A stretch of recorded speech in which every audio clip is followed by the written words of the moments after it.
Hello guys, today I'm going to tell you how you can fix your delay in Brawl Stars. So for that what you'll have to do is I'll show some methods. You can try all of these. So first of all would be to go to your device's settings and then go to apps and then search for Brawl Stars, and then what you'll have to do is you'll have to clear Brawl Stars cache. So go to storage, here you'll see clear data and clear cache. uh, Press clear cache and it will clear all your Brawl Stars cache. And then what you can do is you can come back out.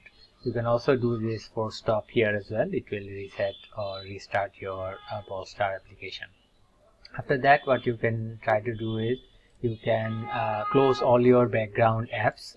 So to do that what you'll have to do is you'll have to go to settings, and as I am using my emulator, it's not here, but what you can do is in settings you can search for background apps and select or turn off all the background apps that is running in the background, so it will reduce your delay in the game itself. So this is all for today guys. Thank you for watching. Take care. Bye bye.